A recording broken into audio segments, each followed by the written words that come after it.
లోకంలో బ్రతుకుతున్న ప్రతి మనుష్యుడు తన జీవితాన్ని గూర్చి అనేక రకాలైన కలలు కంటూ, తన కుటుంబాన్ని గూర్చి, తన పిల్లలను గూర్చి, తన ఉద్యోగ వ్యాపారాలను గూర్చి అనేక రకాలైన కలలు కంటూ మానవుడు తన జీవితాన్ని కొనసాగిస్తున్న దినాలివి. ప్రతి మనుషుడు తన హృదయంలో నా కుటుంబం ఒక ప్రకాశించే కుటుంబంగా ఉండాలి, నా పిల్లలు ప్రకాశించే పిల్లలుగా ఉండాలి, నా వ్యాపార స్థలమైన, నా పని స్థలమైన, నా ఉద్యోగ స్థలమైన, నా పిల్లల ఉద్యోగమైన, నా పిల్లల వ్యాపారమైన ప్రతిదీ ప్రకాశించాలి అని ప్రతి బిడ్డ ఆశపడుతూ జీవితాన్ని కొనసాగిస్తారు. ఆశపడటం మాత్రమే కాదు, కొన్నిసార్లు దేవుడు వారికి పిల్లల్ని ఇచ్చినప్పుడు వారి పిల్లలకు కూడా పేరు పెడతారు. ఏమని పేరు పెడతారంటే ప్రకాష్. కాస్త ఇంగ్లీష్ వచ్చిన వాళ్ళు అయితే షైనీ అమ్మాయిలకి ప్రకాష్ అనే పేరు పెడతారు. ఎందుకయ్యా ఈ పేరు పెట్టావంటే, అయ్యా నా కళ్ళ ఎదుట నా పిల్లలు ప్రకాశించాలి. నా బ్రతుకు ఎలా అయిపోయింది కానీ, మా జీవితాలు ఎలా ముగించబడ్డాయి కానీ, మా గర్భాన పుట్టిన మా పిల్లలు మాత్రం మా కళ్ళ ఎదుట ప్రకాశిస్తూ ఉండాలి. వారి ప్రకాశిస్తూ ఉంటే వారి ప్రకాశాన్ని మా కళ్ళతో చూసి మా చివరి శ్వాస విడవాలి అని ప్రతి తల్లి తండ్రి చెప్తూనే వస్తారు. ఆ మధ్య ఒక ఆయన అన్నాడు, అయ్యా నా పేరులో ప్రకాశం ఉంది కానీ నా బ్రతుకంతా చీకటేనయ్యా అన్నాడు. మా అమ్మోళ్ళు పెట్టడం ప్రకాశాన్ని పేరు పెట్టారు కానీ ఆ ప్రకాశానికి సంబంధించిన ఆనవాళ్ళు ఏవీ లేకుండా బ్రతుకంతా చీకటిమయంగా మార్చబడింది అని ఆ మధ్య ఓ సహోదరుడు నాతో పంచుకున్నాడు. అయితే ఈరోజు దైవ సన్నిధికి వచ్చిన ప్రభు పిల్లరా, ఎందుకనో పరిశుద్ధాత్మ దేవుడు నా హృదయం లోపటుండి మీతో మాట్లాడుతున్నాడు. ఈ రాత్రి ఈ స్థలానికి వచ్చిన ప్రతి కుటుంబాన్ని ప్రకాశింపచేయాలని దేవుడు కోరుకుంటున్నాడు. ఒకవేళ ఈ క్షణం వరకు నీవు చీకటిలో బ్రతికినా, ఒకవేళ ఈ గడియ వరకు చీకటే నీ కుటుంబాన్ని ఆవరించిన, ఏ దిక్కును చూసినా నిరీక్షణ లేక నా బ్రతుకులో చీకటే మిగిలిపోయింది, ఇక ఈ చీకటి తప్ప నా బ్రతుకులో వెలుగు లేదని చీకటిని అనుభవిస్తూ నువ్వు బ్రతుకుతూ ఉంటే, పరిశుద్ధాత్మ దేవుడు ఈ రాత్రి నీతో ప్రవచనాత్మకంగా మాట్లాడుతున్నాడు. ఈ స్థలములో నుండి, ఈ రాత్రి నుండి నీ బ్రతుకులో నేను ప్రకాశాన్ని పంచబోతున్నాను. బైబిల్లో ఒక ఆయన ఉన్నాడు. ఆయన గూర్చి సాక్షాత్తు యేసుక్రీస్తు ప్రభువే సాక్ష్యం ఇస్తాడు. ఆ వ్యక్తి అండి ఏం 70-80 సంవత్సరాలు దీర్ఘకాలం ఏం బ్రతకల,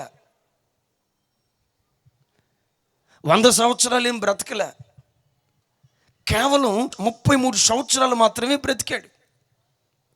నిండు యవ్వన వయస్సులో ఓ భయంకరమైన పరిస్థితుల మధ్యలో ఆ యవ్వనస్తుడు తన ప్రాణాన్ని విడిచిపెట్టాడు. బ్రతికింది 33 సంవత్సరాలు మాత్రమే కానండి, ఆ 33 సంవత్సరాలు ఉన్న ఆ యవనస్తుని గూర్చి యేసు ప్రభు సాక్ష్యం ఇస్తున్నాడు. అతడు మండుచు ప్రకాశించుచున్న దీపమై ఉండెను. 33 సంవత్సరాలే బ్రతికాడు కానీ ఒక మంటతో బ్రతికాడు. 33 సంవత్సరాలు కూడా మండుచు ప్రకాశించుచున్న దీపముగా తాను బ్రతికాడు అనని యేసు ప్రభువే సాక్షాత్తు ఆ యవనస్తుని గురించి సాక్ష్యం ఇస్తాడు. ఇంతకీ ఆయన ఎవరయ్యా అంటే బాప్తిస్మమిచ్చు యోహాను. నీవు ఎంతకాలం బ్రతికావు అనేది కాదు ముఖ్యం, ఎన్ని సంవత్సరాల ఆయుష్ నువ్వు సంపాదించావు అనేది కాదు ముఖ్యం. 70 బ్రతికావా, 80 బ్రతికావా, ఎన్ని సంవత్సరాలు బ్రతికావు అనేది ముఖ్యం కాదు. కానీ నువ్వు బ్రతికిన సంవత్సరాల్లో ఎలా బ్రతికావు, దేవుని కొరకు ఏం చేశావు, ఎలా జీవించావు, నీ జీవిత సాక్ష్యం ఏంటి? 33 సంవత్సరాలే బ్రతికాడు కానీ మండుచూ ప్రకాశించుచున్న ఒక దీపములాగా తాను బ్రతికాడు. లోకంలో పెద్దలు కూడా అంటారు కదండి, కాకిలాగా కలకాలం బ్రతికే కన్నా హంసలాగా బ్రతికిన కొద్ది రోజులు చాలు. అయితే ఇప్పుడు ప్రశ్న ఏంటంటే, ఈ బాప్తిస్మం ఇచ్చే యోహాను మండుచు ప్రకాశించుచున్న దీపంలాగా, ఓ దీపంలాగా తాను వెలగటానికి కారణం ఏంటంటే, ఒక అద్భుతమైన మాట మీకు జ్ఞాపకం చేస్తాను. మార్కు సువార్త 1వ అధ్యాయం 6వ వచనం. ఈ బాప్తిస్మం ఇచ్చే యోహానును ప్రకాశింపచేసింది ఏమిటి అంటే, నంబర్ 1 అతని ఆహార్యము, నంబర్ 2 అతడు తినే ఆహారం.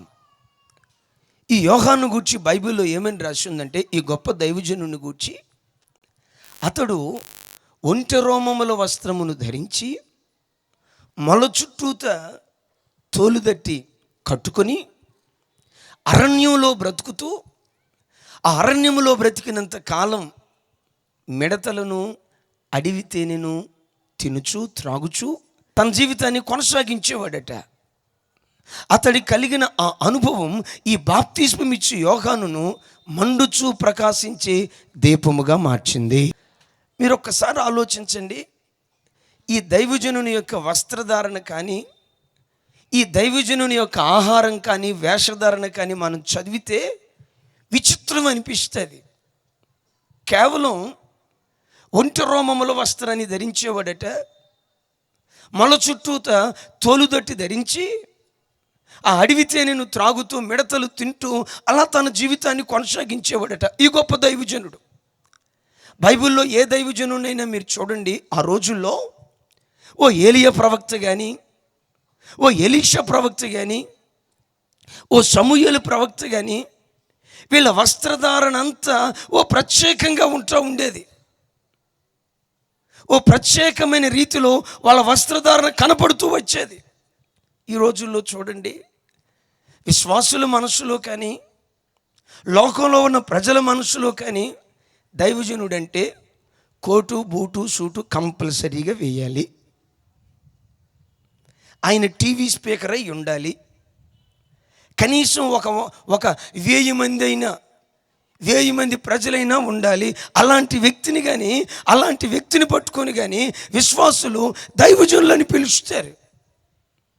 ప్రభు పిల్లరా గమనించండి, క్రైస్తవ్యములో పరిశుద్ధ గ్రంథములో ఏ స్థలంలో కూడా ఆడంబరాలు కానీ, ఆడంబరాలతో కూడిన వస్త్రధారణ కానీ, ఆడంబరాలతో కూడిన వేషధారణ కానీ, ఆడంబరాలతో కూడిన ఆహారాన్ని కానీ పరిశుద్ధ గ్రంథంలో ఎక్కడా చోటు లేదు. దైవజనుడు ఎంత సాధారణంగా బ్రతుకుతాడో ఆ సాధారణమైన జీవితంలో నుండే ప్రకాశం బయలుదేరుతుంది. కోటు లేదే స్టేజ్ ఎక్కడు, అలాగని కోటు వేసుకోవటం పాపం అని నేను అంటలేదు. కానీ విశ్వాసుల మనసులో ఉన్న ఆలోచన ఏంటంటే, సంఘం అంటే 1000 మంది ఉండాలి. ప్రజలు సంఖ్యను చూస్తున్నారు. ఈరోజు వాక్యం వింటున్న పిల్లలారా, లోకపు ప్రజలు సంఖ్యను చూస్తారేమో కానీ ఆకాశమందలి దేవుడు సరుకును చూస్తాడు. వీటిలో గురుగులెన్ని, గోధుమలెన్ని, పవిత్రమైన ప్రజలు ఎంతమంది, భక్తిహీనంగా బ్రతికే ప్రజలు ఎంతమంది. 1000 మంది వచ్చారు, 10,000 మంది వచ్చారు, 1,00,000 మంది వచ్చారని డాంబికపు మాటలకు యేసుక్రీస్తు ప్రభు దగ్గర చోటు లేదు. మేము ఒక గొప్ప దైవజనుడి దగ్గర పెరిగేవాళ్ళం. అసలు ప్రపంచ దేశాల్లోనే దైవజనుడు అంటే ఎలా ఉండాలి, దైవజనుడు అంటే ఎలా బ్రతకాలని సమాజానికి నేర్పిన రోషము కలిగిన దైవజనుడు. ఆంధ్ర రాష్ట్ర క్రైస్తవ్యాన్ని సరైన రీతిలో పరిచయం చేసిన ఒక అపోస్తలుడు. ఆయన ఆహారం కానీ, ఆహార్యం కానీ, ప్రజల మధ్యలో తిరిగే ఆ పరిస్థితులు కానీ ఓ ప్రత్యేకంగా ఉంటాయి. ఆయన ఓ ప్రాంతంలో సంఘాన్ని స్థాపిస్తే 1000 మంది సంఘ సభ్యులు అయ్యారు. ఓ రోజు ఆయన అడిగారు, అయ్యా మన సంఘానికి పలానా ప్రాంతంలో ఉన్న మన సంఘానికి ఎంతమంది వస్తున్నారయ్యా అని ఎవరో పరిచయస్తులు అడిగారు. అప్పుడు ఆ దైవజనుడు అన్నాడంట, మా ప్రాంతంలో ఉన్న పలానా సంఘానికి 400 మంది వస్తున్నారయ్యా అన్నాడట. అయ్యో 1000 మంది వస్తున్నారని చెప్తున్నారు కదయ్యా, మీరు 400 మంది అంటారేంటి? అప్పుడు దైవజనుడు చెప్పాడంట, వచ్చేది 1000 మంది కానీ వాటిలో గోధుమలు 400. తతిమయని గురుగులు. మా పితరులైన దైవజనులు ఉన్నారు, దేవుడు ఎంత గొప్పగా ఆశీర్వదించిన మీరు వేసుకునే బట్ట కానీ, మీరు తినే తిండి కానీ, మీరు నివసించే జీవిత విధానం కానీ ఎంత సాధారణముగా ఉంటుందో, ఆ సాధారణమైన జీవితంలో నుండే అభిషేకం పొంగి అది ప్రవహించునుగాక. ఎంత సాధారణముగా ఉంటావో, ఎంత తగ్గింపుతో ఉంటావో, ఎంత దీనముగా ఉంటావో బలమైన సాధనముగా దేవుడు వాడుకొనుగాక. ఈరోజు క్రైస్తవులు పిల్లలరా, అనేక కుటుంబాలు ఆరిపోవటానికి కారణం ఏంటో తెలుసా? వెలగాల్సిన పరిచర్యలు, దీవించబడాల్సిన కుటుంబాలు, వెలగాల్సిన అనేక క్రైస్తవ కుటుంబాలు ఆరిపోవటానికి కారణం ఏంటో తెలుసా? ఈరోజు బట్టలకు పెట్టే అంత డబ్బు, తిండికి పెట్టే అంత డబ్బు మరి దేనికి పెట్టట్లా? ఆదివారం మందిరానికి వస్తారు కదా, వాళ్ళు ఆదివారం మందిరానికి వచ్చేటప్పుడు మీరు గమనించండి, అనేక మంది విశ్వాసులను గమనిస్తే వీళ్ళు మందిరానికి వస్తున్నారా? చందన బ్రదర్స్, ఆర్ఎస్ బ్రదర్స్ ఆ బట్టల దుకాణాల తరపున అడ్వర్టైజ్మెంట్ చేయటానికి, ఆ చీరలు అడ్వర్టైజ్మెంట్ చేయడానికి అలాంటి వస్త్రాలు కట్టుకొని అడ్వర్టైజ్మెంట్ కోసం మందిరానికి వస్తున్నారా? అర్థం కాదు. ఈరోజు క్రైస్తవ్యం ఎటువైపు వెళ్తుందో అర్థం కాని పరిస్థితి. వేసుకునే బట్టలు, కట్టుకునే వస్త్రాలు, సమాజంలో తిరిగేటువంటి ఆ పద్ధతి పూర్తిగా భిన్నమైపోయి, ఇంతకీ ఇతని ఆహార్యాన్ని గూర్చి లేఖనంలో చూస్తే, పరిశుద్ధ గ్రంథంలో అతన్ని గూర్చి అంటది, అతడట ఒంటె రోమముల వస్త్రమును తన శరీరానికి కప్పుకునేవాడట. ఒంటె అనేది శ్రమ జీవితానికి గుర్తు. ఎందుకంటే ఎడారి ప్రాంతాలలో ఎండకు ఎండుతూ భయంకరమైన నిప్పులు గక్కే ఆ ఎండ ప్రాంతంలో నడుస్తూ ఇసుక తెన్నెల మీద అవలేలుగా నడుచుకుంటూ వెళ్ళగలిగే ఒకే ఒక్క జీవరాశి, ఆ భయంకరమైన శ్రమానుభవంతో కూడిన ఎండలో నడవగలిగిన ఒకే ఒక్క జంతువు అది ఒంటె. ఒంటె దేనికి గుర్తు అంటే శ్రమానుభవానికి గుర్తు. ప్రభు పిల్లరా, ఈరోజు నీ కుటుంబం ప్రకాశించాలంటే, నీ పరిచర్య ప్రకాశించాలంటే, నీ బ్రతుకులో నీవెప్పుడు శ్రమను ఆయుధముగా ధరించాలి. ఓ చరిత్రకారుడు అంటాడు, శ్రమ నీ ఆయుధమైతే విజయము నీ బానిసగా మార్చబడుతుంది. పరిశుద్ధ గ్రంథంలో చూడండి, దేవుడు ఎప్పుడు శ్రమపడే వ్యక్తులను ఆయన కోరుకుంటూ వచ్చాడు. పేతురును ఆ దివ్యమైన పరిచర్యకు దేవుడు పిలుచుకున్నాడు కదా. ఎందుకు పేతురునే పిలుచుకున్నాడు? ఆ గలిలయ ప్రాంతంలో ప్రజలు లేరా? గలిలయ ప్రాంతంలో యవనస్తులు లేరా? పేతురుని ఎందుకు పిలుచుకున్నాడు? కారణం ఏంటంటే, ఆ ఉదయకాలపు వేళ ప్రభు గలిలయ సముద్రానికి వెళ్తా ఉన్నప్పుడు రాత్రి నుండి పేతురును గమనిస్తున్నాడు దేవుడు. ఆ గలిలయ సముద్రానికి వచ్చి రాత్రి నుండి వల విసురుతున్నాడు, లాగుతున్నాడు. ఒక్క చేప పడలేదు. రెండోసారి వల వేస్తున్నాడు, మూడోసారి వల వేస్తున్నాడు, నాలుగోసారి వల వేస్తున్నాడు, ఐదోసారి వల వేస్తున్నాడు. చేపలు పడే వరకు ప్రయాసపడాలని తెల్లవారే వరకు వల వేసిన ఒక్క చేప కూడా పడలేదు. ప్రభు అక్కడ చూసి పేతురుని అంటాడు, పేతురు, నీవు నన్ను వెంబడించు, ఇక మీదట నిన్ను నేను మనుష్యులను పట్టే జాలరిగా చేయబోతున్నాను. అయ్యా, నన్నెందుకు కోరుకున్నావు? ఆ కష్టపడే మనస్సు నీలో చూశానయ్యా. కుటుంబం కొరకు కష్టపడుతున్నావే, ఆ కష్టపడే వ్యక్తిత్వాన్ని నీలో చూశానయ్యా. నీలో నాకు అది నచ్చింది. ఎలీషాను దేవుడు పిలిచాడు. ఎందుకు పిలిచాడో ఏలియా ప్రవక్తను అడిగితే, కష్టపడి పొలాన్ని దున్నుతున్నాడు. వాక్యం వింటున్న పిల్లలారా, తండ్రులారా, నీ కుటుంబం ప్రకాశించాలంటే నీ పిల్లల కొరకు ఒక తండ్రిగా కష్టపడి పనిచేయి, ఒక తల్లిగా కష్టపడి పనిచేయి. నువ్వు చదువులో ఓ ఉన్నతమైన స్థానానికి నువ్వు రావాలంటే కష్టపడి చదువు. బైబిల్లో కూడా కష్టపడే వారినే దేవుడు ఆశీర్వదిస్తాడు. బైబిల్లో దేవుడు అంటాడు, నిశ్చయముగా నీ చేతుల కష్టార్జితమును, గట్టిగా చెప్తాం, నీ చేతుల కష్టార్జితమును ఆశీర్వదిస్తాను అన్నాడు. దేవుణ్ణి నమ్ముకోవటం అంటే అల్లావుద్దీన్ అద్భుత దీపంలాగా పైనుంచి ఏదో మూటపడేస్తాడు అనుకునేరు గాక, పైనుంచి ఏదో మూటపడేసి మిమ్మల్ని ఎక్కడో కుర్చీల మీద కూర్చోబెడతాడు అనుకునేరు గాక. ఆయన నిన్ను ఆశీర్వదించే విధానం ఎలా ఉంటుందంటే, ఓ తండ్రిగా నీ పిల్లల కొరకు నువ్వు చెమటోడ్చాలి, ఓ తల్లిగా నీ పిల్లల కొరకు, ఓ చదువరిగా నీ చదువు కొరకు నువ్వు కష్టపడి చదువుకుంటూ వస్తే నీ పనికి తోడు దేవుడు తన హస్తాన్ని చాపి ఓ ఉన్నత స్థానములో దేవుడు నిన్ను నిలవబెట్టునుగాక. ఈరోజు ప్రజలు కష్టపడటానికి, కష్టం ద్వారా పైకి రావటానికి మనుషులు ఆలోచించట్లా. ఆ మధ్య ఎవరు అన్నారు, ఎక్కడికి వెళ్తున్నావు బ్రదర్ అన్నాను. అంటాడు, పలానా చోట మందిరానికి వెళ్తున్నాను, ఈ షాపూర్లో, సోరారం కాలనీలో, జీడిమెట్ల ఇండస్ట్రియల్ ఏరియాలో నాకు ఏ చర్చి నచ్చలేదు, పలానా చోటకి వెళ్తున్నాను అన్నాడు. మంచిది బాబు, ఎల్లు, నిన్ను వద్దాం దేవుడు అని మరొక మాట అడిగా. అక్కడికి వెళ్ళటానికి ఉన్న విశేషం ఏంటి అన్నాను. అంటాడు ఆయన, అక్కడికి వెళ్తేనంట 100 రూపాయల కాగితాలు 10 తీసుకొని వెళ్తే ఆ దైవజనుడు ప్రార్థన చేసిన తర్వాత ఆ 10 100 రూపాయల కాగితాలు 15 అయిపోతున్నాయంట. పిచ్చి ప్రజలు, అయ్యో ఈ క్రైస్తవ్యం ఎటువైపు వెళ్తుందో, దేవుని నీతి ఏమైపోతుందో, క్రైస్తవ మార్గం చివరికి ఏ ముగింపుకు వెళ్తుందో ఆత్మ కలిగిన దైవజనులుగా ఆలోచిస్తే గుండెలు పగిలిపోతున్నాయి. దేవుడు ఏమైనా మాంత్రికుడా? మాంత్రిక విద్యలు చేసేవారిని దేవుడు ప్రోత్సహించేవాడా? ఏం 10 తీసుకెళ్తే అది 15 అవటం ఏంటి? నేను అడిగాను, నీకెప్పుడైనా అయిందయ్యా అన్నాను. నాకు కాలేదు కానీ అయిందని చాలామంది చెప్తున్నారు. ఇవాళ కాకపోయినా రేపైనా అయిద్దిగా.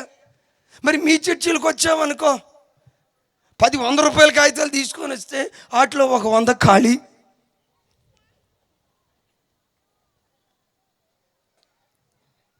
చూడండి, ఓ దైవజనుడిగా పిల్లలరా, చాలామంది పిల్లలు పెన్నుల కొరకు ప్రార్థన చేయించుకుంటారు. ఎగ్జామ్స్ రాసే ముందు ప్రార్థన చేయించుకోవాలి దైవ సేవకుడి ద్వారా. అయితే కష్టపడి చదివే కాలంలో చదవకుండా, కాలేజీకి వెళ్ళే సమయంలో కాలేజీకి వెళ్ళకుండా, సంజయ్ పార్క్ అని, లుంబిని పార్క్ అని, ట్యాంక్ బండ్ అంతా మందేనని, బుద్ధ విగ్రహం మందేనని, ఈ ట్యాంక్ బండ్లు అందరి చుట్టూ తిరిగిన తర్వాత నువ్వు మందిరానికి పెన్ను తీసుకొని వస్తే ఆ పెన్నుకు దేవుడు దేవుని సన్నిధిలో ప్రార్థన చేస్తే ఆ పెన్ను తీసుకొని నువ్వు వెళ్ళి ఎగ్జామ్ రాస్తే ఒక దైవజనుడు అంటాడు, నేను ప్రార్థన చేసిన పెన్నులతో మీరు పరీక్షలు రాస్తే పెన్నుల్లో నుంచి అభిషేకం బయలుదేరి. మరి అభిషేకం నువ్వు ఉన్నమన్న చోట ఉండి, నువ్వు బయలుదేరమన్న చోట బయలుదేరి అదేమన్నా మాంత్రిక విద్య అనుకుంటున్నావా? ప్రభు పిల్లరా, ఈరోజు వాక్యం వింటున్న ప్రతి వ్యాపారవేత్త వ్యాపారం అది ప్రకాశించునుగాక. ప్రతి చదువరి చదువు, ప్రతి తల్లి కుటుంబం అది ప్రకాశించునుగాక. అది ప్రకాశించున్నట్లుగా తమ్ముళ్ళారా కష్టపడి చదవండి. మీ కష్టానికి తగినట్లుగా దేవుడు తన బాహుబలాన్ని చాపునుగాక. కష్టపడి వ్యాపారం చేయండి, కష్టపడి పని చేయండి. ఆ కష్టార్జితం ద్వారా దేవుడు నిన్ను దీవిస్తే ఊహించనంత ఎత్తుకు దేవుడు నిన్ను ఎదిగింప చేయునుగాక. ఒక ఆయన పని పాట లేకుండా తిరుగుతున్నాడు. నేను అడిగాను ఆయన ఎక్కడో చర్చికి వెళ్తాడు అనుకోండి, ఏం బ్రదరు ఎంత బేషుగ్గా ఉన్నారు, ఏంటి ఎంత ధైర్యంగా ఉన్నారు అన్న. ఏమంటాడో తెలుసా, నాకేం భయం అండి, 2 మగపిల్లలేగా అన్నాడు.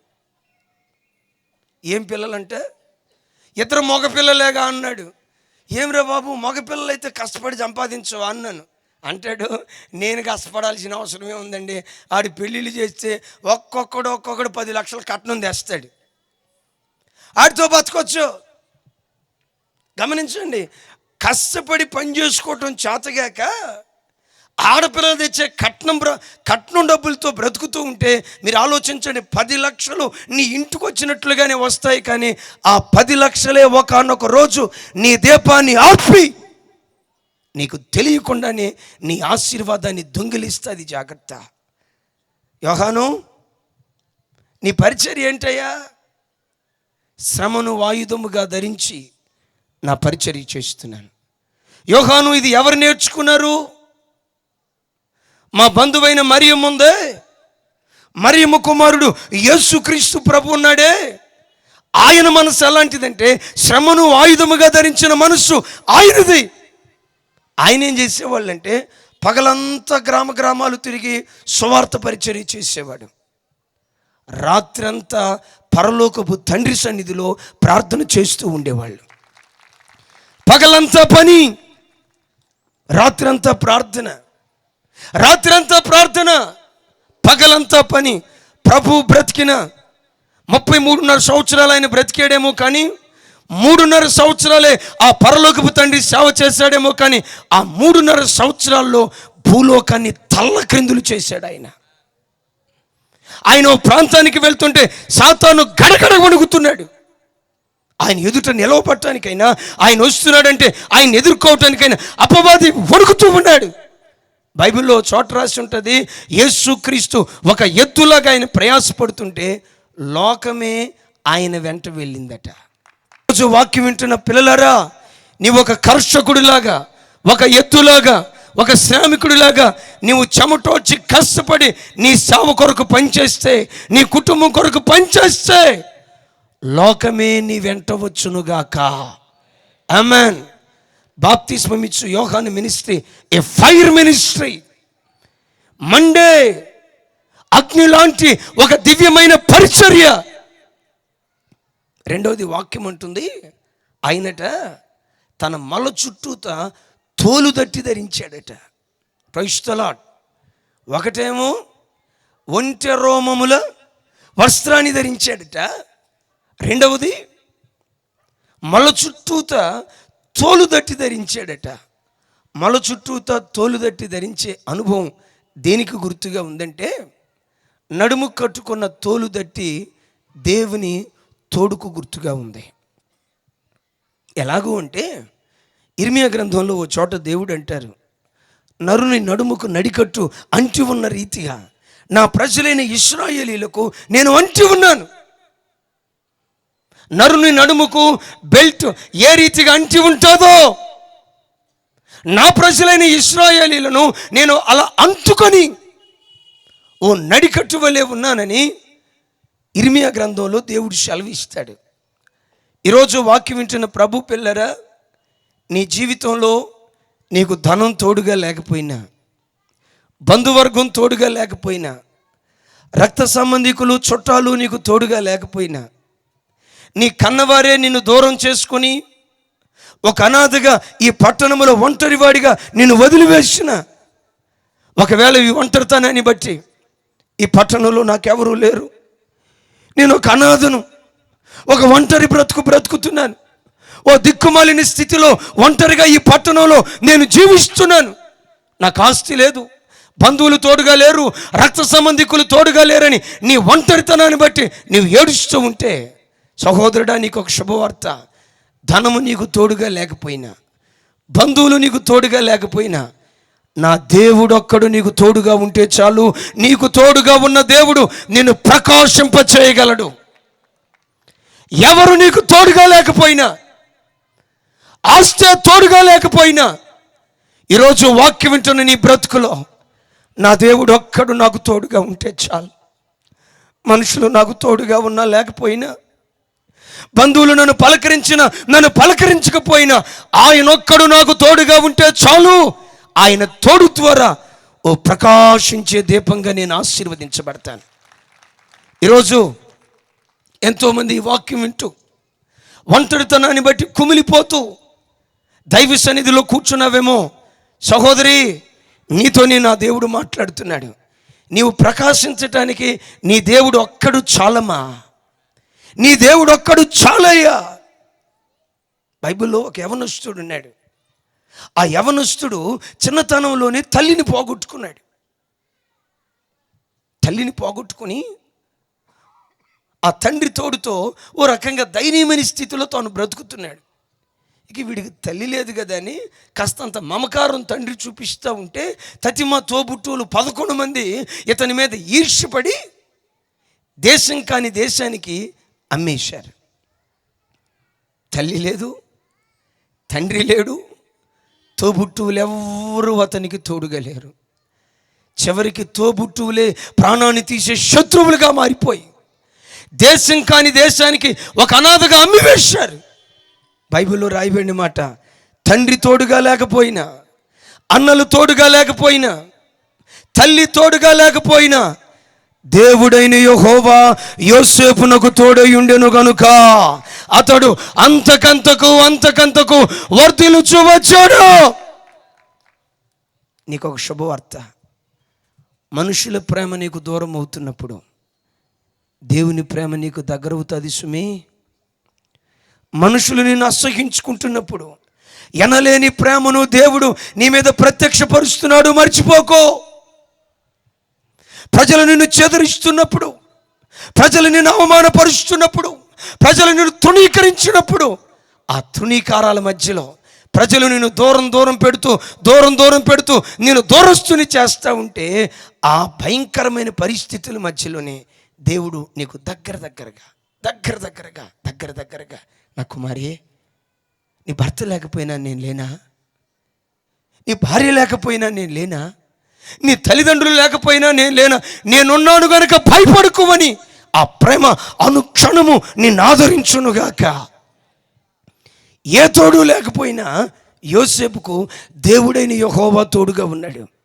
బైబిల్లో రాయబడిన మాట, అతడు అంతకంతకు వర్ధిల్లి ఆ దేశానికి అమ్మబడిన దాసుడిగా వచ్చి, అమ్మబడిన దాసుడిగా కొంతకాలం బ్రతికి అటు పిమ్మట దేవుని తోడు ద్వారా దేశాన్ని పరిపాలన చేసే ప్రధానమంత్రిగా మార్చబడ్డాడు.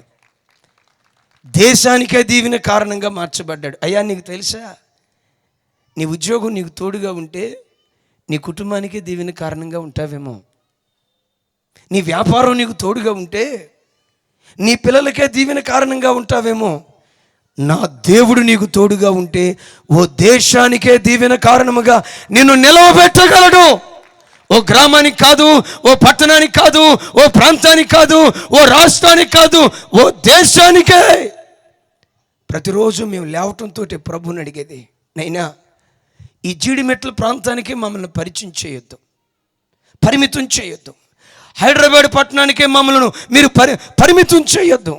ప్రపంచం ఎంతవరకు విస్తరించిందో, మానవ మనుగడ ఎంతవరకు వ్యాపించిందో, మానవ సంచారం ఉన్న ప్రతి స్థలములో మా పాదం మోపి యేసే నిజదేవుడని మిమ్మల్ని గురించి ప్రకటించాలి. ఈ బలమైన కార్యం చేయాలంటే మా శక్తితో మేము చేయలేమయ్యా, మా తెలివితో మేము చేయలేమయ్యా, మాకున్న అనుభవ జ్ఞానంతో మేము చేయలేం. మీ తోడు మాకుంటే చాలు. తల్లి, తండ్రి, ఈరోజు ఓ దైవజనుడిగా నేను బ్రతిమలాడుకుంటున్నాను. అనుక్షణం నీ ప్రభును బ్రతిమలాడు. నీ తోడు నాకు చాలయ్యా, నీ తోడుతో నేను ప్రకాశిస్తాను. నీకు ఒక అద్భుతమైన మాట జ్ఞాపకం చేస్తాను. పల్లెటూళ్ళలో మిణుగురు పురుగు అని ఒక పురుగు ఉంటుంది. ఆ మిణుగురు పురుగుని మన జేబులో వేసుకున్నాం అనుకోండి, ఆ మిణుగురు పురుగు మన జేబులో రావటం ఆలస్యం, జేబు వెలుగుతూ ఉంటుంది. 10,000 రూపాయల నోట్లు కట్టున్నప్పుడు వెలగదు, కానీ 1,00,000 రూపాయలు చెక్కు బుక్కును జేబులో ఉన్నప్పుడు జేబు వెలగదు. కానీ ఆ మిణుగురు పురుగు వచ్చిందో లేదో నీ జేబు అది వెలగటం ప్రారంభమవుతుంది. నేననే మాట, ఆఫ్టర్ ఆల్ ఒక మిణుగురు పురుగు ఉన్నప్పుడే ఆ వ్యక్తి జేబు వెలిగినప్పుడు, జ్యోతిర్మయుడకు తండ్రి, వెలుగునకు మారు పేరుగా ఉన్న యేసుక్రీస్తు ప్రభు ఒక వ్యక్తికి తోడై ఉంటే నిశ్చయముగా వాడు ప్రకాశింపగలడు, నిశ్చయముగా వాడు ప్రకాశించునుగాక. ఆయన ఎప్పుడు మనకు తోడై ఉంటాడు? ఇదొక ప్రశ్న.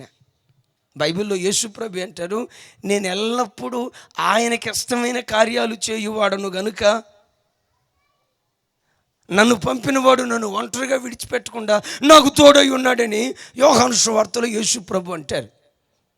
నేను ఎల్లప్పుడూ ఆయనకి ఇష్టమైన కార్యాలు చేసేవాడును గనుక ఆయన నాకు తోడై ఉన్నాడు. ఈరోజు వాక్యం వింటున్న దేవుని పిల్లరా, నీ జీవితంలో ఈ రాత్రి నుండి నీ దేవుడు నీకు తోడై ఉండునుగాక.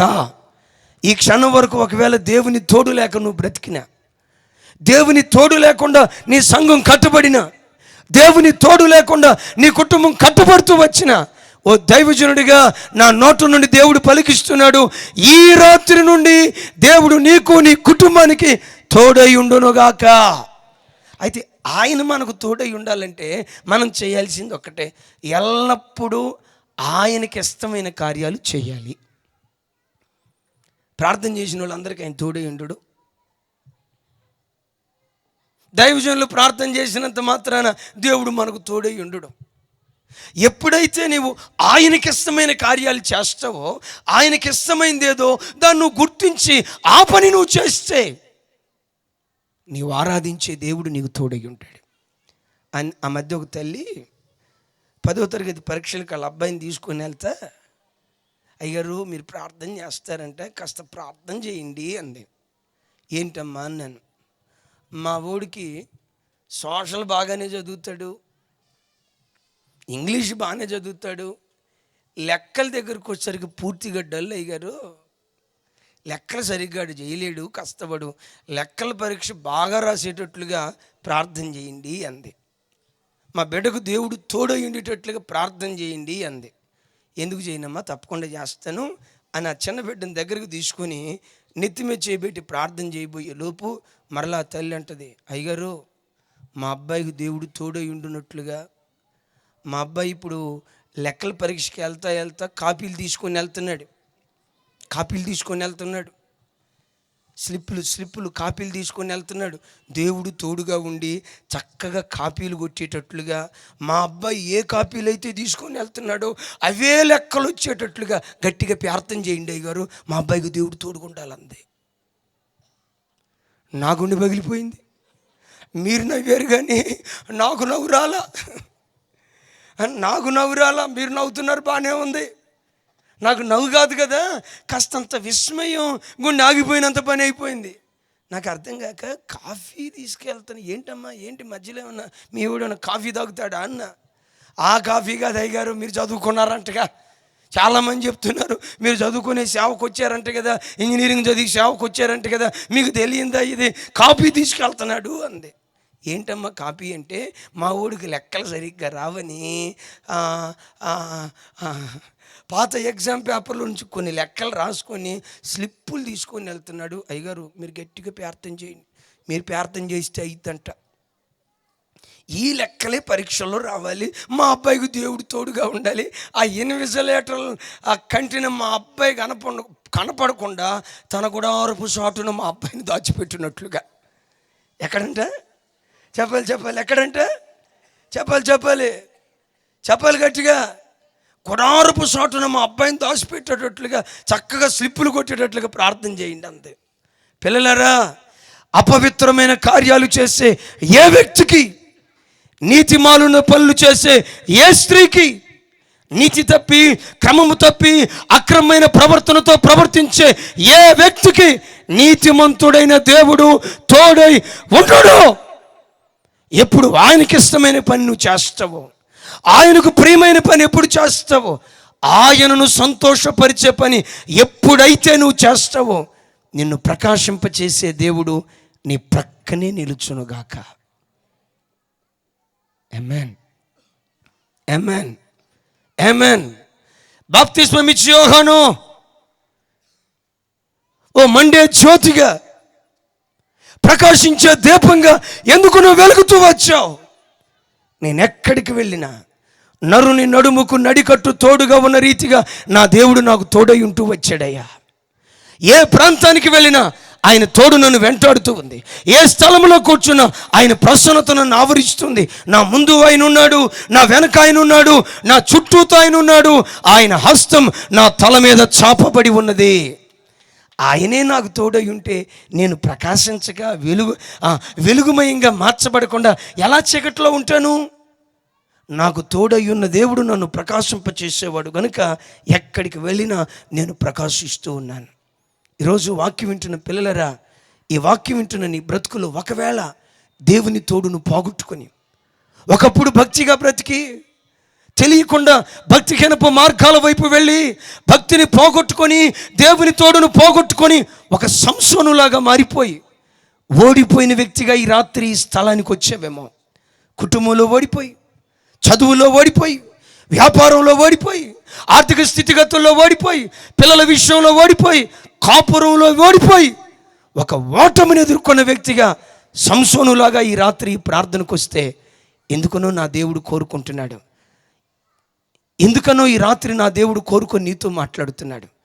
క్రితం వరకు, నిన్నటి వరకు, ఈరోజు వరకు ఒకవేళ నువ్వు ఓడిపోతూ వస్తే ఈ రాత్రి నుండి దేవుడు నిన్ను గెలిపించాలని కోరుకుంటున్నాడు.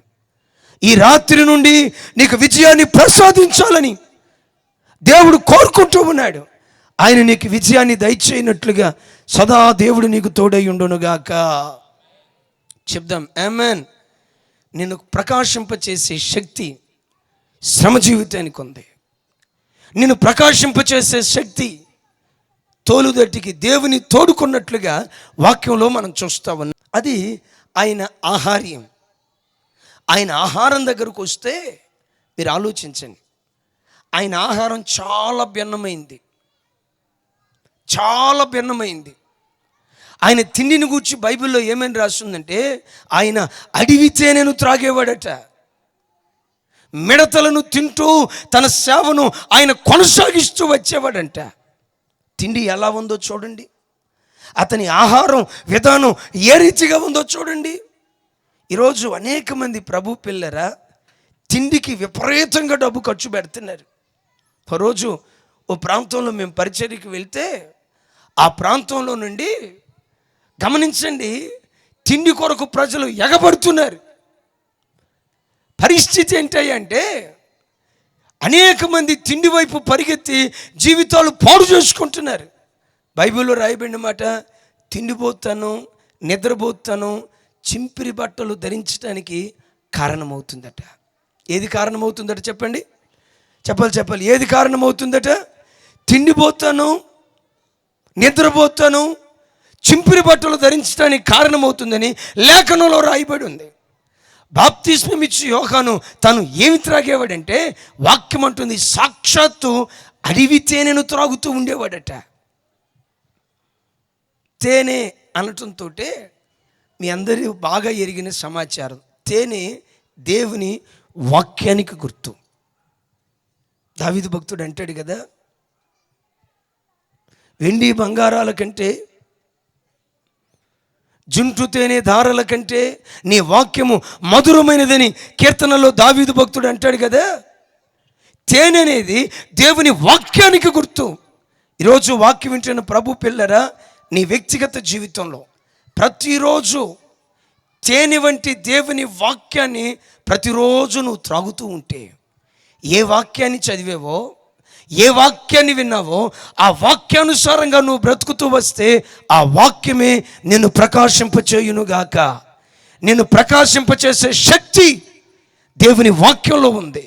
బైబిల్లో చోట రాయబడి ఉంటుంది, ఆయన వాక్కు వెలువడిన తోడనే వెలుగు కలుగును, అది తెలివి లేని వారికి తెలివిని ప్రసాదించును అని రాసి ఉంటుంది. ఆమేన్. చెప్దాం ఆమేన్. నీ బ్రతుకులో వెలుగును పంచగలిగే శక్తి దేవుని వాక్యములో ఉంది. నీ కుటుంబం వెలుగునట్లుగా, నీ ఆర్థిక పరిస్థితులు అవి ప్రకాశించినట్లుగా ఓ దైవజనుడిగా చెప్తున్నాను, ప్రతిరోజు దేవుని వాక్యాన్ని ధ్యానించు, ప్రతిరోజు దేవుని వాక్యాన్ని చదువు. ఏది చదివావో, ఏది విన్నావో ఆ వాక్యానుసారంగా నువ్వు ప్రవర్తిస్తే ఆ వాక్యమే నిన్ను ప్రకాశింపచేయునుగాక. చాలామంది ప్రజల జీవితాల్లో పరిశుద్ధ గ్రంథాన్ని తెరిచేది ఎప్పుడై అంటే ఆదివారం తెరుస్తారు. ఆరాధన అయిపోయి దానికి జిప్పు పెట్టిన తర్వాత మరలా వచ్చి ఆదివారం వరకు ఆ బైబిల్ ముట్టుకోరు. ఎవరైనా ముట్టుకున్నారంటే ఏదైనా అవసరతల నిమిత్తం, ఏదైనా జాతకం తెలుసుకున్నట్లుగా దేవుని వాక్యంలో ఏమని రాసి ఉందో జాతకం తెలుసుకుందాం అన్నట్లుగా తెలుసుకోవటానికి బైబిల్ పట్టుకుంటారు. ఆ మధ్య ఒక ఆవిడంటే ఒక అబ్బాయిని ప్రేమించి, అయ్యా అబ్బాయినే పెళ్లి చేసుకోవాలనుకుంటున్నాను, వాక్యం ద్వారా నాతో మాట్లాడయ్యా, మీ శబ్దం ఏంటో బయలుపరిచాయి అని ఎప్పుడు బైబిల్ తెరవని మనిషి ఆ రాత్రి బైబిల్ తెరిచి ప్రార్థన చేసి బైబిల్ ఓపెన్ చేసి వాక్యం మీద ఎలిపెట్టిందట. ఏ వాక్యం వచ్చిందో తెలుసండి? పరమగీతాలు వచ్చిందట. ఆ పరమగీతాల్లో ఏం వాక్యం వచ్చిందో తెలుసా? అతడే నా ప్రియుడు, 10,000 మందిలో అతి కాంక్షణీయుడు, నా ప్రియుడు ధవళవర్ణుడు రత్నవర్ణుడు అని, అతడే నా ప్రియుడు అని వచ్చిందట. ఇక చదవటం ఆలస్యం. దేవునికి స్తోత్రం, దేవుడు తన చిత్తాన్ని బయలుపరిచాడని వెంటనే ఆ అబ్బాయిని పెళ్లి చేసుకుందంట. ఆశ్చర్యం ఏంటో తెలుసా? పెళ్లి చేసుకున్న రాత్రి నుండి చెత్త కొడుతున్నాడంట భర్త, ఫుల్లుగా కొడుతున్నాడంట. అడుగుతుందంట ఒక 6 రోజుల తర్వాత, దేవా మీ వాక్యం చదివే కదా, జాతకం చూసినట్లుగా చూసి బైబిల్ ప్రార్థన చేసి అట్లా ఓపెన్ చేసుకొని బైబిల్ చదివే కదా పెళ్లి చేసుకుంది, నేను చదివిన దాంట్లో పొరపాటు ఏమన్నా ఉందా అని మరలా ప్రార్థన చేసుకొని బైబిల్ తెరిచిందంట. ఈసారి ఇర్మియా గ్రంథం వచ్చింది. నీతో నేను చెప్పలేదు, ఆ మాట నీతో నేను చెప్పలా, నీతో నేను చెప్పలేదని వచ్చిందంట. మరి ముందు చూస్తేనేమో అతడే నా ప్రియుడు నా వాడని వచ్చింది, ఇక్కడ చూస్తే నేను నీతో చెప్పలేదేంటి? జాతకాలు చూసినట్లుగా జాతకాలు చదివినట్లుగా బైబిల్ చదివితే నీకు దేవుని చిత్తం తెలియదు. ఏస్కేలుతో అంటాడు, ఏస్కేలు నేను నీకు ఇస్తున్న గ్రంథాన్ని ఆహారముగా తీసుకుని దీనిని భుజించు. మనుషుడు రొట్టె వలన కాదు, దేవుని నోట నుండి వచ్చు ప్రతి మాట వలన బ్రతుకుతాడు.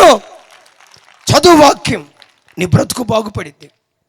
చదువు వాక్యమే నీ బ్రతుకును చక్కదిద్దుతుంది.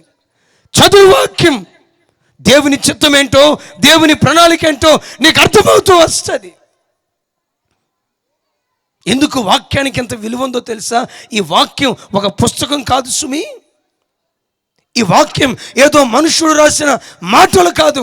వాక్యాన్ని గురించి పరిశుద్ధ గ్రంథం అంటుంది, ఆదియందు వాక్యం ఉండెను, వాక్యము దేవుని యొద్ద ఉండెను, ఆ వాక్యమే దేవుడై ఉండెను. వాక్యం ఎవరు? దేవుడే. వాక్యం ఎవరు? సాక్షాత్తు దైవ స్వరూపం. ఆ వాక్యం చదివితే అయ్యలరా అమలరా, ఆ వాక్యమే నీ స్థితి గతులు మార్చునుగాక. నీ స్థితి మార్చే శక్తి. అక్కడెక్కడో దైవ సేవకుడు ఉన్నాడు, అక్కడికి వెళ్తే నాకు మేలు కలిగిద్ది, పరిగెత్తకు. ఆ మధ్య ఎవరు అన్నారు, అయ్యగారు గుణదలెళ్ళి గుండు కొట్టించుకొని వస్తే మేలు జరిగిద్దంట కదా అన్నాడు. గుండు కొట్టించుకున్నావో ఉన్నాయన్నీ పోతాయి. క్రైస్తవ జీవితంలో గమనించండి,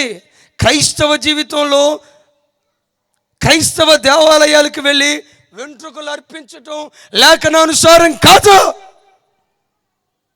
ఆ మధ్య ఒక ఆయన అన్నాడు, పలానా చోట ఏదో పెద్ద చర్చి ఉందంట కదా, అక్కడికి వెళ్తే మంచి జరిగిద్దా? ఇంకొక ఆయన అన్నాడు, అక్కడెక్కడ స్వరం ఉందంట, అక్కడికి వెళ్తే మేలు జరిగిద్దా? నేను ఒకటే చెప్పాను, ఎక్కడికి వెళ్ళినా నీకు మేలు జరగదు. నీకు మేలునిచ్చే ఒకే ఒక స్థలం పరిశుద్ధ గ్రంథమైన బైబిల్. దాన్ని పట్టుకో, నీ స్థితిగతులు మారుతాయి. అద్భుతమైన సాక్ష్యం మీకు చెప్తాను. అది ముంబై పట్టణం. ఆ ముంబై పట్టణంలో ఓ సహోదరి 2 కుమారులను కన్న తర్వాత భర్తను పోగొట్టుకుంది.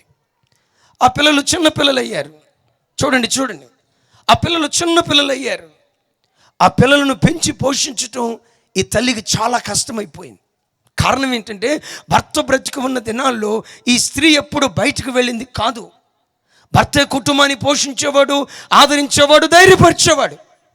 అకస్మాత్తుగా ఆ భర్త చనిపోయిన తర్వాత ఈ బిడ్డ దయనీయమైన పరిస్థితుల్లో చిక్కుకొని ఏం చేయాలో అర్థం కాక కొంతమంది చెడ్డ స్త్రీలతో తాను సహవాసం చేసి వేశ్యగా తన జీవితాన్ని మార్చుకుంది. ఎందుకు వేశ్య అయింది? ఇచ్చలు తీర్చుకోవటానికి కాదు సుమి. యవ్వనం ఉంది అనుభవించాలని తప్పుడు దారిలో వెళ్ళిన బిడ్డ కాదు. నా పిల్లలు చిన్న బిడ్డలు. నా పిల్లలు ఎక్కడికి వెళ్ళి అన్నం తినగలుగుతారు? నా పిల్లల ఫీజు ఎవరు కడతారు? నా పిల్లల బట్టలు ఎవరు కొంటారు? నా పిల్లల యోగక్షేమాలు ఎవరు చూస్తారు? నాకు ఆ ఉద్యోగం చేసే పరిస్థితి లేదు, నేను ఆ చదువుకోలేదు. సరే, ఇక ఈ మార్గం తప్ప వేరొక మార్గం లేదని పిల్లల పోషణ కొరకు ఆ తల్లి వేశ్యావృత్తి వైపు వెళ్ళింది. ఓ 2 సంవత్సరాలు వేశ్యగా తను బ్రతికి పిల్లలను పోషిస్తున్న ఆ కాలంలో ఓ క్రైస్తవ సహోదరి ఈమెకు పరిచయం అయింది. తన బాధ అంతా ఏడుస్తూ చెప్తే అప్పుడు ఆ క్రైస్తవ సహోదరి చెప్పిందట, అమ్మా రేపు ఆదివారం మందిరానికి వెళ్తున్నానమ్మా, ఒక్కసారి మందిరానికి వచ్చి దేవుని వాక్యం వినమ్మా, నీకు కాస్తంత ఆదరణ కలుగుతుంది, కాస్తంత నెమ్మది కలుగుతుంది, రేపు ఆదివారం మందిరానికి రమ్మని బ్రతిమలాడితే మొత్తానికి ఆ సహోదరి ఆ మాట విని ఆ మాట పట్టుకొని ఆదివారం మందిరానికి వెళ్ళిందట. ఆ ఆదివారం మందిరంలో దైవ సేవకుడు నిలవబడి వాక్యం చెప్తూ, వివాహము అన్ని విషయములలో ఘనమైనది, పాన్పు నిష్కలంకమైనది, వేశ్యలకు వేశ్య సంఘులకు దేవుడు తీర్పు తీరుస్తాడు, వేశ్యలందరూ వ్యభిచారులందరూ జారత్వం చేసే ప్రతి వాడు చచ్చిపోయిన తర్వాత నరకాగ్నికి వెళ్ళాలి, వేశ్యల ముగింపు నరకమే అని నరక వేదనను గూర్చి ఘంటాపదంగా దైవజనుడు ఆత్మ ప్రేరేపణ ద్వారా వాక్యం చెప్తున్నాడు. ఈ తల్లి ఎలాంటిదో తెలుసా?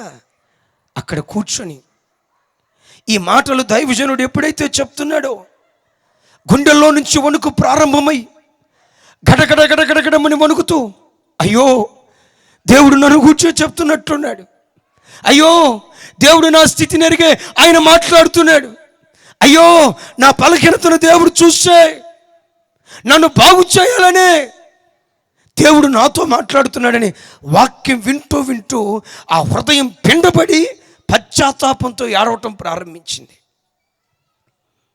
విగ్రహారాధికురాలు యేసుప్రభు అంటే తెలీదా బిడ్డకి?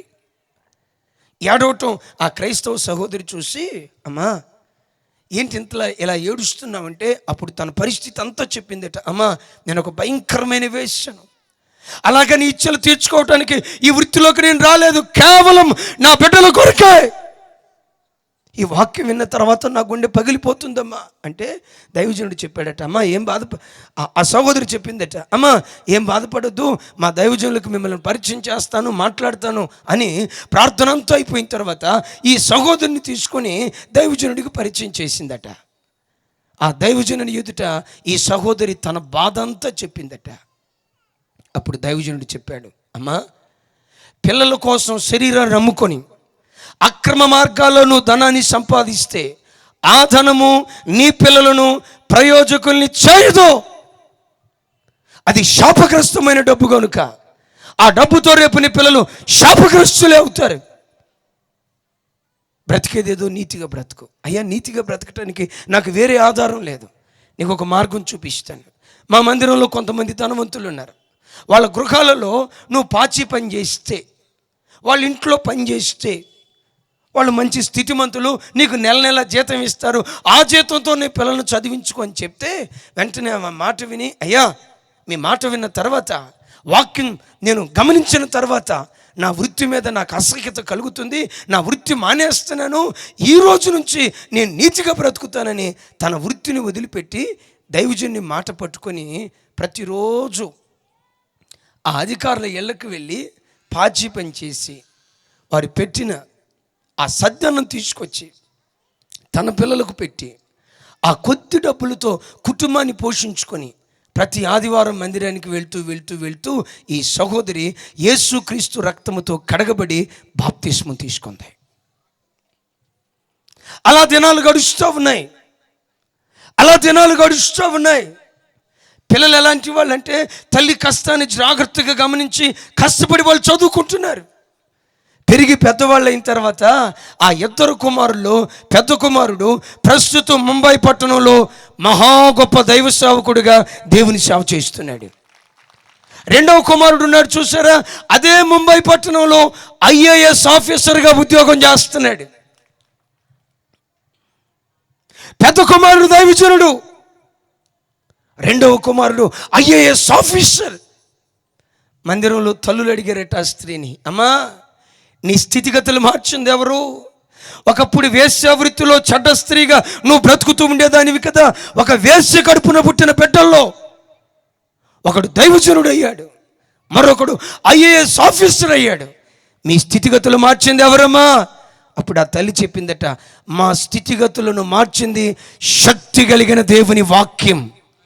ఆ వాక్యాన్ని పట్టుకున్నాను, పరివర్తన చెందాను, జీవితాన్ని మార్చుకున్నాను, నీతిగా బ్రతకటం ప్రారంభించాను. ఆ వాక్యమే ఆకాశమంత ఎత్తుకు నా కుటుంబాన్ని లేవనెత్తింది. చప్పలు కొడుతూ ప్రభుకు స్తోత్రాలు చెప్దాం. ఈరోజు పిల్లలారా, దేవుడు ఏ వాక్యం ద్వారా నీతో మాట్లాడుతున్నాడో ఆ వాక్యాన్ని పట్టుకొని వాక్యానికి నీవు సాక్షిగా నిలవబడితే, వాక్యాన్ని దివారాత్రులు నీవు ధ్యానిస్తే, ఆ వాక్యమే నీ బ్రతుకును, నీ స్థితిగతులను, నీ తలరాతను, నీకున్న అవమానాన్ని కొట్టివేసి ఆ వాక్యమే నీ బ్రతుకులో వెలుగును పంచునుగాక. ఈయన అడిగితేనని ఆ బలవర్ధకమైన ఆహారంగా పిలువబడుతున్న వాక్యాన్ని తిని వాక్యం ద్వారా ప్రకాశించాడు. ముగింపు మాట చెప్తాను. అతడట మిడతలను ఆహారంగా తీసుకునేవాడట. సమయం లేదు, క్లుప్తంగా చెప్తాను. మిడత అనేది దేనికి గుర్తు అంటే ఐక్యతకు గుర్తు. సామెతల్లో రాసి ఉంటుంది, మిడతలకు రాజు లేడు, అయినను అవి పంక్తులు తీరి ఐక్యంగా క్రమశిక్షణతో వెళ్తున్నాయి అని ఐక్యతకు గుర్తొచ్చేటట్లుగా సొలొమోను ప్రవక్త చెప్తాడు, సొలొమోను రాజు చెప్తాడు. మెట్టుకు మిడత దేనికి గుర్తు అంటే ఐక్యతకు గుర్తు. Praise the Lord. ఈరోజు ఒక కుటుంబం ప్రకాశించాలంటే, ఓ సంఘం ప్రకాశించాలన్నా, ఓ వ్యాపారం ప్రకాశించాలన్నా, ఆ కుటుంబంలో, ఆ సంస్థలో, ఆ వ్యాపారంలో ఐక్యత ఉండాలి. ఐక్యత లేని కుటుంబాలు ఆరిపోతాయి, ఐక్యత లేని సంఘాలు ఆరిపోతాయి, ఐక్యత లేని వ్యాపారాలు, ఐక్యత లేని కుటుంబ వ్యవస్థ విచ్ఛిన్నమైపోతుంది. ఈరోజు అనేక కుటుంబాలు విచ్ఛిన్నమైపోవటానికి కారణం ఏంటో తెలుసా? పేరుకు భార్యాభర్తలే పాము ముంగిసలాగా ఇంట్లో కొట్లాడుకుంటున్నారు. ఆ తల్లిదండ్రుల కొట్లాట పిల్లలు కళ్ళతో చూస్తున్నారు. తల్లిదండ్రులు కొట్లాడుకోవటం, తండ్రిని ఆ భర్తను పట్టుకొని భార్య నోటుకొచ్చినట్లంటూ, భార్యను పట్టుకొని భర్త నోటుకొచ్చినట్టు మాట్లాడటం, ఈ వికృతమైన పరిస్థితులు గుడారాల్లో జరగబడ్డాన్ని బట్టి, ఇలాంటి స్థితిగతులు కాపురాల్లో చోటు చేసుకోవటాన్ని బట్టి ఈ శాపగ్రస్తమైన పనులు కళ్ళతో పిల్లలు చూసి వాళ్ళు పెరిగిన తర్వాత ఆరిపోయిన దీపాలుగా వాళ్ళు మారిపోతున్నారు. ఈరోజు ఒక ప్రశ్న, ఈరోజు వాక్యం వింటున్న తల్లి, నీకు నీ భర్తతో ఐక్యత ఉందో లేదో ఒకసారి నువ్వు ఆలోచించు. ఈ వాక్యం వింటున్న నీ కుటుంబంలో ఐక్యత ఉందా? నీ భర్తతో నీకు ఐక్యత ఉందా? నీ తల్లిదండ్రులతో నీకు ఐక్యత ఉందా? నీ భార్యతో నీకు ఐక్యత ఉందా? నీ సంఘంలో నీకు ఐక్యత ఉందా? నీ బంధువుల మధ్యలో నీకు ఐక్యత ఉందా? ఈరోజు అనేక కుటుంబాలు ఆరిపోవటానికి భార్యాభర్తల మధ్యలో ఐక్యత లేక బజారు మనుషుల్లాగా భార్యాభర్తలు కొట్లాడుకుంటున్నారు. ఈరోజు వివాహ వ్యవస్థ ఎలా ఉందంటే, మీరు బాగా ఆలోచించండి. పెండ్లైన ప్రారంభంలోనట భార్యాభర్తల దాంపత్యం పరమగీతాల్లాగా ఉంటుందంట. ఏ గీతాలు చెప్పాలి గట్టిగా కాస్త? పరమగీతాల్లాగా ఉంటుందంట. పెండ్లైన 3 సంవత్సరాల తర్వాత ఆ పరమగీతాలు కాస్త విలాపవాక్యాలుగా మారిపోద్దంట. ఏ వాక్యాలు? పెండ్లైన 10 సంవత్సరాల తర్వాత ఆ విలాపవాక్యాలు కాస్త ప్రసంగి గ్రంథంగా మారిపోద్దంట. వ్యర్థం వ్యర్థం ఈ పెళ్ళి, వ్యర్థం వ్యర్థం వ్యర్థం ఈ జీవితమే వ్యర్థం, వ్యర్థం వ్యర్థం అసలు మనిషిగా పుట్టడమే వ్యర్థం. ఎట్లా అయిపోయిందంటే, సరే ఎప్పుడు కొట్లాడుకుంటున్నాం కదా, కనీసం ఇప్పుడైనా భార్యని ప్రేమగా బలకరిద్దామని భర్త భార్యను చూసి అన్నాడంట, శారా అన్నాడంట. భార్య భర్త వైపు చూసి యారా అందంట. ఈయనేమో శారా అన్నాడంట ప్రేమ పంచుదామని. ఆమందంట యారా అందంట. ఏమమ్మా యారా అంటున్నావు? నేను అంతే, నీ కుటుంబంలో నుండి హీరో లేవాలన్నా, జీరో లేవాలన్నా, నీరో లాంటి నియంత లేవాలన్నా నీ కుటుంబ వ్యవస్థే దీనికి ప్రప్రదమైనటువంటి కారణం.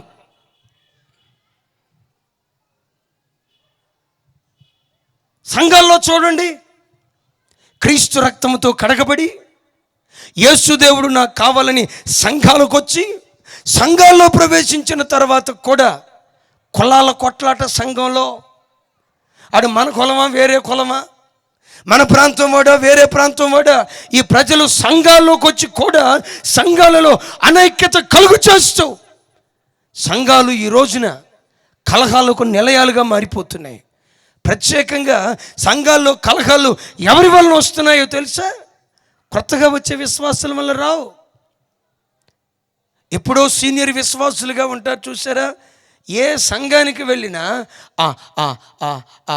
సమస్యలు సృష్టించే వ్యక్తులు ఎవరయ్యంటే పాత విశ్వాసులే.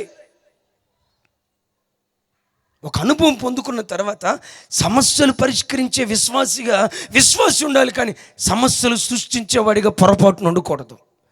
ఓ సంఘంలో అనైక్యత ప్రారంభమైందంటే, ఓ కుటుంబంలో అనైక్యత ప్రారంభమైందంటే మనుషుడా గమనించు, ఆ రోజు నుండే నీ కౌంట్ డౌన్ ప్రారంభమైందని గుర్తించు.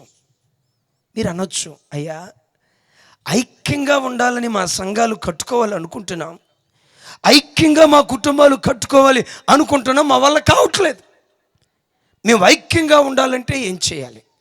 మీకు ఒక శుభవార్త చెప్తాను. నీ మనస్సులో ఉద్దేశించినంత మాత్రాన నీ కుటుంబంలో ఐక్యత రాదు. ఐక్యంగా బ్రతకాలని ఆశించినంత మాత్రాన నీ సంఘంలో ఐక్యత రాదు. నీ కుటుంబంలో ఐక్యతను పుట్టించగలిగే ఒకే ఒక వ్యక్తి, ఆయనే పరిశుద్ధాత్మ దేవుడు. పరిశుద్ధాత్మ దేవుడు. ఎఫెసీ పత్రికలో దైవజనుడైన పౌలు గారు అంటాడు, సమాధానమను బంధకము చేత ఆత్మ కలిగించు ఐక్యతను కాపాడుకొనుట యందు మీరు శ్రద్ధ కలిగి ఉండండి అంటాడు. ఏ సంఘంలో పరిశుద్ధాత్మ ఉంటుందో ఆ సంఘం ఐక్యంగా కట్టబడుతుంది. ఏ కుటుంబంలో పరిశుద్ధాత్ముడు ఉంటాడో, ఎవరిని పరిశుద్ధాత్మ దేవుడు ఏలుబడి చేస్తాడో, ఏ సంఘములో పరిశుద్ధాత్మ ప్రవాహం సమృద్ధిగా ఉంటుందో, పరిశుద్ధాత్మ ఉన్న చోట ఐక్యత మాత్రమే ఉంటుంది.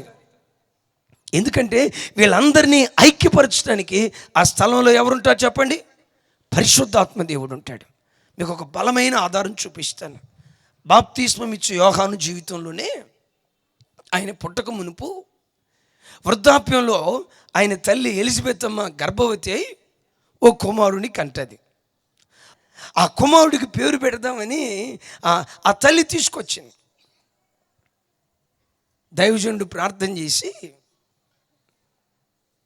అమ్మ ఏ పేరు పెడదామని అంటే ఆ తల్లి ప్రార్థన చేసి, అయ్యా నా కొడుక్కి యోహాను అనే పేరు పెట్టండి అయ్యా అంది. ఈ దైవజనుడు ప్రార్థన చేసి ఆత్మ ఏకీభవించిన తర్వాత యోహాను అనే పేరు పెట్టబోతా అడిగాడు. అమ్మ నువ్వు చెప్పటం కాదు, అసలు మీ ఆయన్ని ఒకసారి అడుగుదాం, ఆయన ఏ పేరు చెప్తాడో చూద్దాం అని అన్నాడు దైవజనుడు. సహజంగా పిల్లలు పుట్టినప్పుడు భార్యాభర్తల మధ్యలో ఉండే మొట్టమొదటి గొడవ ఏంటంటే, ఏమంటది మా వాళ్ళ తరపు పేరు పెట్టాలి, ఆయన అంటాడు మీ వాళ్ళ తరపు మేము ఎందుకు పెడతాం, మా వాళ్ళ తరపు మేము పెట్టాలని పేర్ల కోసం పోటీపడి కొట్టుకొని వస్తారు. సమస్య కుటుంబంలో వచ్చింది. భార్య యోహాను అనే పేరు చెప్పింది. దైవజనుడు దాన్ని సమ్మతించి, సరే నీ భర్తను అడుగుదామని అన్నాడు. ఈలోపు భర్తను పిలుచుకొచ్చారు. ఆయన మోగాయన, ఆయనకు మాటలు రావు.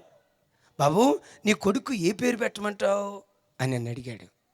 ఆ మోగాయన అన్నాడు, అయ్యా పలక తీసుకురండి, బలపం తీసుకురండి, ఆ పలక మీద నేను రాస్తానయ్యా అన్నాడు.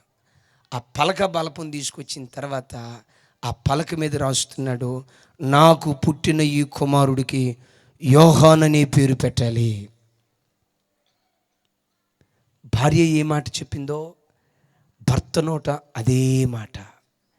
ఎంత ఏక మనస్సు, ఎంత ఐక్యత! ఒకే పేరు వాళ్ళ నోట నుంచి వచ్చింది. ఎందుకయ్యా అంత ఏకత్వం వాళ్ళ మధ్యలో ఉందంటే, జకర్యాని గూర్చి బైబిల్లో రాసింది, జకర్యా పరిశుద్ధాత్మ పూర్ణుడు అని. ఎలిజబెత్ అమ్మను గురించి బైబిల్లో మరో చోట రాసి ఉంటుంది, ఎలిజబెత్ అమ్మ ఆత్మతో నిండుకొనినదై. ఈ భార్యాభర్తలు ఇద్దరు ఎవరంటే పరిశుద్ధాత్మతో నిండుకొనిన వ్యక్తులు. ఆమేన్. ఈరోజు వాక్యం వింటున్న పిల్లలారా, నీ సంఘంలో పరిశుద్ధాత్మ దేవుడు ప్రవహిస్తే, నీ సంఘాన్ని పరిశుద్ధాత్మ దేవుడు ఏలుబడి చేస్తే, నీ సంఘములో అసమాధానం లేకుండా, నీ సంఘం కోర్టులకు ఎక్కకుండా, నీ సంఘం కోర్టుల చుట్టూతో తిరగకుండా, నీ సంఘం అప్పుల పాలు కాకుండా, కోర్టు కేసుల వైపు తిరగకుండా, అల్లరి శబ్దం వినపడకుండా నీ సంఘాన్ని దేవుడు కాపాడునుగాక. ఈరోజు ఎన్నో సంఘాలు, ఒక ఆయన చెప్తున్నాడు, అయ్యా మేము పలానా హైకోర్టులో ప్రతి నెల మా సంఘ కోర్టు సమస్యను బట్టి ప్రతి నెల 50 లక్షల కోట్లు కడుతున్నాం. ఎవరి డబ్బయ్యా ఇది? విశ్వాసుల రక్తం, విశ్వాసులు ఇచ్చే దశంభాగాలు, విశ్వాసులు ఇచ్చే కానుకలు, విశ్వాసులు కడుపు చంపుకొని దేవుని కొరకని ప్రతి నెల దశాంశం ఇస్తే, ఈ దశాంశం డబ్బులు సంఘంలో పెద్దలు కొట్లాడుకొని కోర్టు కేసులకి ఎక్కి నెలకొచ్చి 50 లక్షల కోట్లు కడుతున్నారంట. కారణం ఏంటో తెలుసా? ఆ సంఘాల్లో వాక్యం ఉందేమో కానీ పరిశుద్ధాత్మ దేవుడు లేడు గనుక ఆ ఆత్మ లేని ఆ అనుభవాలు అనైక్యత వైపు వెళ్ళిపోయి కొట్లాడుకుంటున్నాయి. బైబిల్లో హోరేబు పర్వతం దగ్గర రాయబడిన ఒక మాట ఏంటంటే, జనులకు నీరు లేనందున వారు జగడమాడుచుండిరి. జగడం పుట్టిందట ఇశ్రాయేలు ప్రజల మధ్యలో. ఎందుకు జగడం పుట్టింది? నీరు లేదు గనుక. నీరు దేని గుర్తు అనుకుంటున్నారు? పరిశుద్ధాత్మ దేవునికి గుర్తు. బండనే జీవము కలిగిన దేవుని సంఘములో జీవజలపు ఓటగా పిలువబడుతున్న పరిశుద్ధాత్మ దేవుడు ప్రవహిస్తే కలహానికి జగడానికి చోటు లేకుండా సమాధానముతో దేవుడు ఏలుబడి చేయునుగాక. ఈరోజు వాక్యం వింటున్న ప్రభు పిల్లరా, ఈ ముగింపు క్షణాలలో ఓ దైవజనుడిగా చెప్తున్నాను, ఈ స్థలంలో నుండి పరిశుద్ధాత్మను పొందుకుని నువ్వు బయలుదేరుదువుగాక. చెప్దాం ఆమేన్, ఆమేన్. పరిశుద్ధాత్మను పొందుకొని ఆ ఆత్మ నింపుదలతో నువ్వు ఆనందిస్తూ ఆత్మను పొందుకొని నువ్వు తిరిగి వెళితే, ఏ ఇంటిలో అనైక్యత లేదో అదే ఇంటిలో పరిశుద్ధాత్మ దేవుడు ఐక్యతను పుట్టించునుగాక. పరిశుద్ధాత్మ అంటే ఏదో పెంతుకోస్తోలకు సంబంధించిన పదం, పెంతుకోస్తోలకు సంబంధించిన అనుభవం అని పొరపాటున భ్రమపడేవుగాక. క్రైస్తవుడా గమనించు, పరిశుద్ధాత్మ అనుభవం ప్రతి క్రైస్తవుని స్వాస్థ్యం. ప్రతి క్రైస్తవుడు దాన్ని అనుభవించాలి. బాప్తిస్మం ఇచ్చి యోహానుకు బాల్య దినాల నుండి ఆత్మ తోడుగా ఉండి ఆత్మలో బలపడుతూ ఆత్మలో ఎదుగుతూ వచ్చాడు గనుక 33 సంవత్సరాలే బ్రతికాడు. కానీ మండుచు ప్రకాశించే జ్యోతిగా అనేకులకు వెలిగించి ఓ దీపంగా తాను వెలుగుతూ వచ్చాడు. ఈ రాత్రి ఈ వాక్యం విన్న నీ బ్రతుకులో నీ కుటుంబాన్ని నా దేవుడు వెలిగింప చేయునుగాక. మా అడ్రస్ మాన్యుయల్ మినిస్ట్రీస్, చీడిమెట్ల, హైదరాబాద్ 55. మీ ప్రార్థనా అవసరతల కొరకై మా ఫోన్ నంబర్లు 9401471446, 8801244825. మన ప్రభు అయిన యేసుక్రీస్తు నామంలో మీ అందరికీ శుభాభివందనములు తెలియజేస్తూ ఉన్నాము.